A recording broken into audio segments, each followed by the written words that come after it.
I hate knee pain.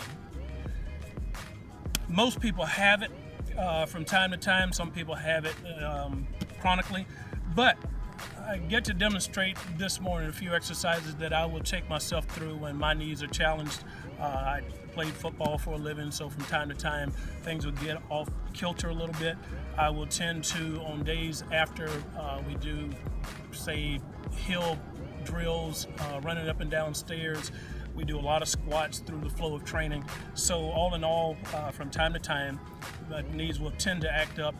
First thing that I do is I will go into an isometric quad contraction, and in that I just hold my legs straight. Knees love straight, so I hold this left leg straight for generally 30 seconds. Sometimes we'll work all the way up to a minute. This one is normally what I call my bad one. It's actually not bad. I don't take care of it as much as I need to, but what's good for the goose is good for the gander, so we're going to work the right side to keep things balanced off. Again, simple isometric quad contraction. Hold that. You know, if you're sitting in front of a TV or you're sitting keyboarding or doing something at your computer, it's good to do this from time to time. Just extending, locking these quads, holding the contraction, 30 seconds to a minute. From that, I will typically go into a leg extension. If you have a machine, you at a gym that you can do leg extensions with weight, that's even better. But again, to get things started, it's so simple to begin to do that simple leg extension. Again, we'll go somewhere from 12, maybe as high as 25 reps in doing this one. Switch it over. Same, I'm not counting these reps. I'm doing them more for demonstration purposes. And from this position, again, the thing to remember is knees love straight. Each time I bring this knee to straight, these quads have to engage, giving me more strength and more support.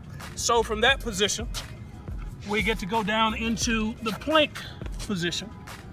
One more time, tightening my quads. This time, I bring the core into the equation, tightening my low abs, keeping everything straight and strong. Again, typical hold, 30 seconds to a minute. What we like to be able to progress to is a single leg plank. Now, on my toes, I put a lot more stress on the quads, giving that knee a lot more support. Now, most people starting out cannot do this right off the bat. So if you can hold the plank, push-up plank position, regular plank position where it's elbows and toes, either of those will work. But once I've worked through that for maybe a week, week and a half, I'll progress up to being able to hold the single leg plank, strengthening, giving it more support. Hey, push-ups are great for you, but I bet you didn't know that it's a great exercise also for the knees. Once again, knees love straight, so I'm taking my knees to straight. I execute the push-up.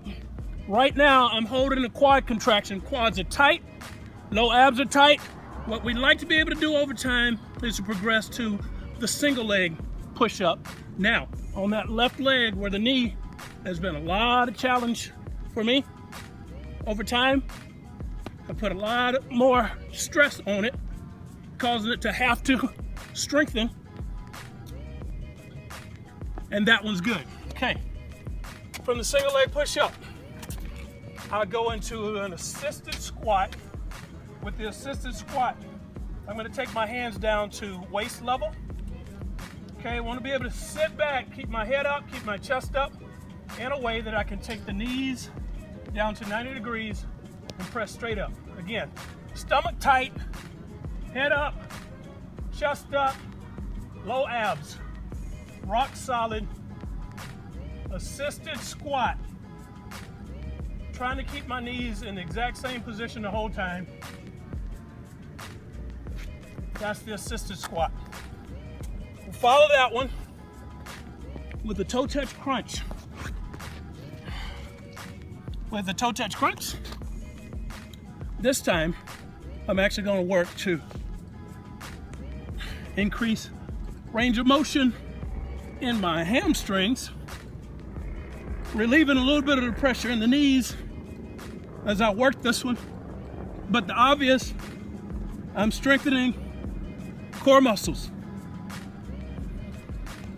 Toe touch crunches.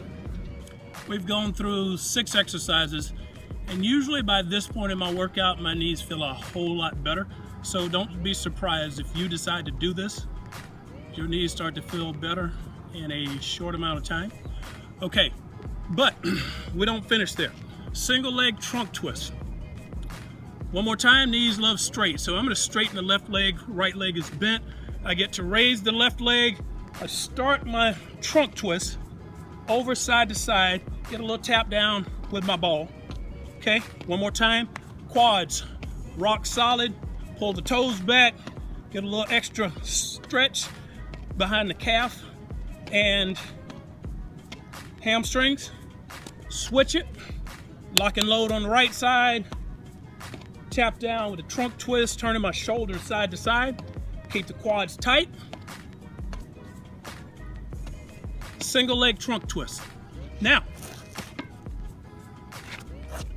from time to time, you're gonna hear people, professionals say, don't bend the knees when your knees are sore. Don't squat, don't do lunges. Thankfully, working through the exercise that we work through, I get to, from this point, step right into a lateral lunge, head up, chest up, stomach tight. We squat it. Bring that leg in, step out, squat it. Bring that leg in, step out, squat it. Bring it right back, low abs, one more time. Drawn in, core supports the knees, quads support the knees, head up, chest up. That's my lateral lunge. I go from bending right back to straight. Left leg straight, front straight kick, tightening quads, stretching hamstrings, low abs, rock solid. Left leg, here we go, right leg, same. Notice again, at this point, only need to do a few reps. Most of the good stuff has already happened. Front straight kick. Get to go from front straight kick into a ball squat. I'm gonna place the ball in behind me, right in the low back area, just above my hips. Press back into the ball with the low back. This one right now, low back feels great, knees feel great. Head up, chest up. Now squat it, stand right back up. Squat it. Right now, getting a little mini massage with the ball. And again, hey, feels great. Squat it, head up, chest up, through every exercise. Okay, the straight leg step over. Actually, 2 purposes for the straight leg step over. Number 1, get it back to straight, lock the quads, get more strengthening done. At the same time, as I place my weight, shift my weight over to the opposite side, I get to work on balance. So as we get up the chronological ladder a little bit, closing in on 52 now, it's good to keep working that balance. One more time, for the knees' sake. Lock and load the quads. I'm over and back, pulling the toes back as I step over and back. Taking right leg, here we go, lock and load. Low abs, one more time. That's the hinge point for balance and just about everything else that I can do with this body. Low abs tight, head up, chest up for posture, quads rock solid, balance. Okay, now, the inner thigh squeezes are mainly for people with bow legs. Those knees bow out, and again, what I'm doing is strengthening your adductors to pull inside. For folks that are naturally kind of knock-kneed, we don't want to do that exercise, okay? A much, much better exercise for people with that challenge is to go into what we call a fire hydrant. So I'm on hands and knees, and I bring the left knee straight out to the side, raise it up high and back down, raise it up and back down. I can intensify that one a little bit by extending the leg straight up and back down, straight up and back down. Okay, and for my last exercise to help me manage knee pain and not have knee pain manage me, medicine ball, overhead, straight leg raises. So with my body straight all the way out, pulling the toes back, I raise the leg up to 45 degrees, touching the ball, opposite, all the way up. One more time, knees love straight, so I'm in straight position. Tightening the quads, strengthen the quads. One more time. Strengthen the thigh. Knee pain, for me, seems to dissipate every single time. One more time, strengthening the core as I protect the knees through this exercise. Medicine ball, overhead, straight leg raises. There you have it. That's my go-to kit when I'm battling knee pain. It works for me, works really, really well.